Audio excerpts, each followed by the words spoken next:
지난 7일 블룸버그 통신은 중국이 자국 내 요소 가격이 급등하자 일부 비료 생산업체들에게 요소 수출 중단을 요청했다고 보도했는데요. 앞서 중국 최대 요소 생산 수출 기업인 중농그룹은 중국 내 요소 가격을 안정적인 수준까지 유지하기 위해 수출을 줄일 것이라고 공개적으로 발표한 바 있어 국내 요소 수입에 차질이 생기는 것은 불가피할 것으로 보이는 상황입니다. 요소수는 우리가 중국의 수입 의존도가 매우 높은 제품이라 중국의 이러한 수출 제한은 우리가 민감하게 반응할 수밖에 없는데요. 우리 정부는 2021년 요소수 대란 이후 문제가 되었던 차량용을 포함한 산업용 요소의 중국산 수입 의존도를 지난해 90%대에서 72%까지 낮췄었습니다. 하지만 가격 경쟁력과 품질 등의 이유로 민간 기업이 중국산 비중을 다시 늘리게 되어 코로나 이전 수준으로 돌아갔는데요. 다만 정부는 2021년 요소수 대란의 원인이 되었던 차량용 요소는 현재까지 수입에 특이한 사항이 없다고 밝혔습니다.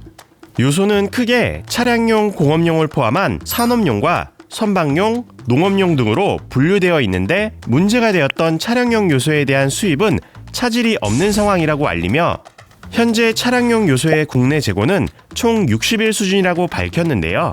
또한 환경부는 보도 참고 자료를 통해 11일 기준 주유소 유가정보 사이트 오피넷에 요소수 재고 정보 제공 3,103개 주유소 중 3,014개 주유소에 차량용 요소수 재고가 있는 것으로 확인됐다며 향후 중국 현지 상황 및 국내 요소수 제조 유통 현황을 면밀히 점검해 요소수 수급에 차질이 발생하지 않도록 관리할 계획이라고 알리며 소비자들이 우려하는 제2의 요소수 대란에 진화를 나서고 있습니다. 그런데 소비자들의 심리는 반대 방향으로 흘러가고 있는데요.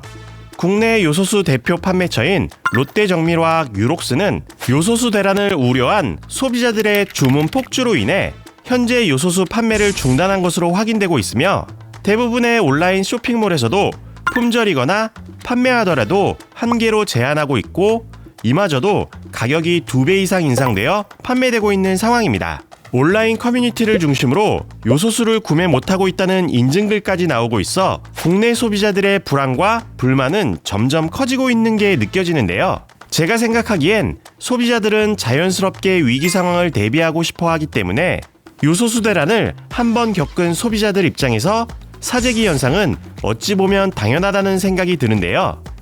다만 앞으로 중국이 미국을 넘어 우리나라에게도 수출 통제를 더 가속화할 수 있기 때문에 요소처럼 중국의 의존도가 높은 수입품을 다시 한번 재점검하고 대비해야 할 필요성이 있다고 느껴지는데요.